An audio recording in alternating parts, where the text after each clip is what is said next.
Hello everyone, good morning. Welcome to my YouTube channel. आज की class में मैं आप लोगों को कराने वाली हूँ सर्वसमिका। हमारा जो टॉपिक प्रकरण है वो सर्वसमिका है।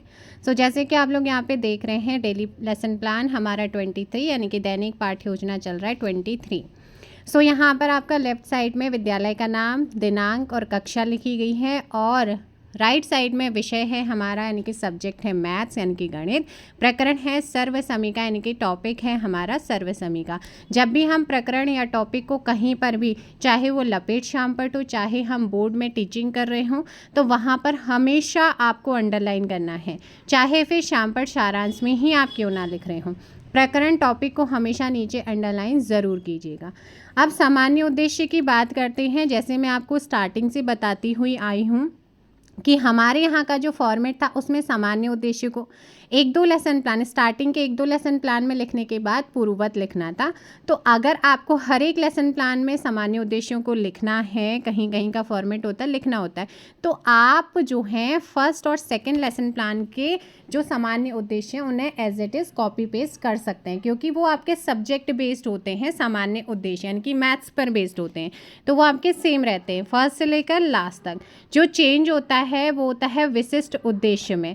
विशिष्ट उद्देश्यों में चेंज हमारे टॉपिक वाइज होता है, जिसमें ज्ञानात्मक उद्देश्य आता है, ज्ञानात्मक उद्देश्य, उसके बाद बोधात्मक उद्देश्य, फिर अनुप्रयोगात्मक उद्देश्य।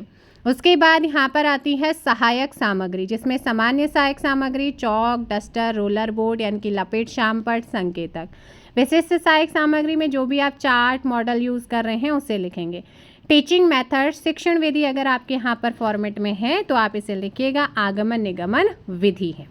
इसके अलावा यहाँ पर पूर्व ज्ञान, प्रीवियस नॉलेज, उसके बाद आता है प्रस्तावना प्रश्न, जो कि आपके मिनिमम 5 मैक्सिमम 8 तक आप जा सकते हैं। उसके बाद यहाँ पर आता है हमारा उद्देश्य कथन। आज हम सर्वसमिका के बारे में विस्तृत अध्ययन करेंगे, ये रहा है उद्देश्य कथन। उसके बाद हमारा जो फर्स्ट टीचिंग पॉइंट है वो है सर्वसमिका, जिसकी शुरुआत विकासात्मक प्रश्नों से होती है, और विकासात्मक प्रश्नों को हम करते हुए, स्पष्टीकरण करते हुए व्याख्या करेंगे। और उसके बाद यहाँ पर आप यूज़ कर सकते हैं मिनिएचर्स का। मिनिएचर जैसे ही आपका स्पष्टीकरण कंप्लीट होता है, व्याख्या कंप्लीट होती है, वैसे ही आप यहाँ पर मूल्यांकन प्रश्न करेंगे। देन उसके बाद यहाँ पर आता है मानक सर्वसमिका यानी कि सेकंड टीचिंग पॉइंट की हम बात करते हैं। सेकंड टीचिंग पॉइंट की भी शुरुआत जो होती है वो विकासात्मक प्रश्न से ही होती है। मिनिएचर्स आप यहाँ पर यूज़ कर सकते हैं।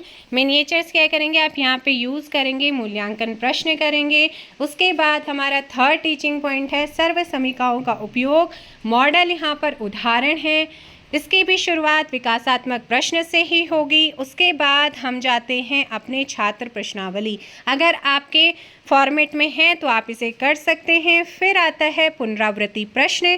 पुनरावृत्ति प्रश्न आपके यहाँ पर 4 हैं, 2 फिलअप हैं, 2 वेरी शॉर्ट क्वेश्चंस हैं। उसके बाद आता है श्यामपट्ट सारांश, जो तीनों टीचिंग पॉइंट्स के मेन फैक्ट हैं उनको आप श्यामपट्ट सारांश में लिख सकते हैं।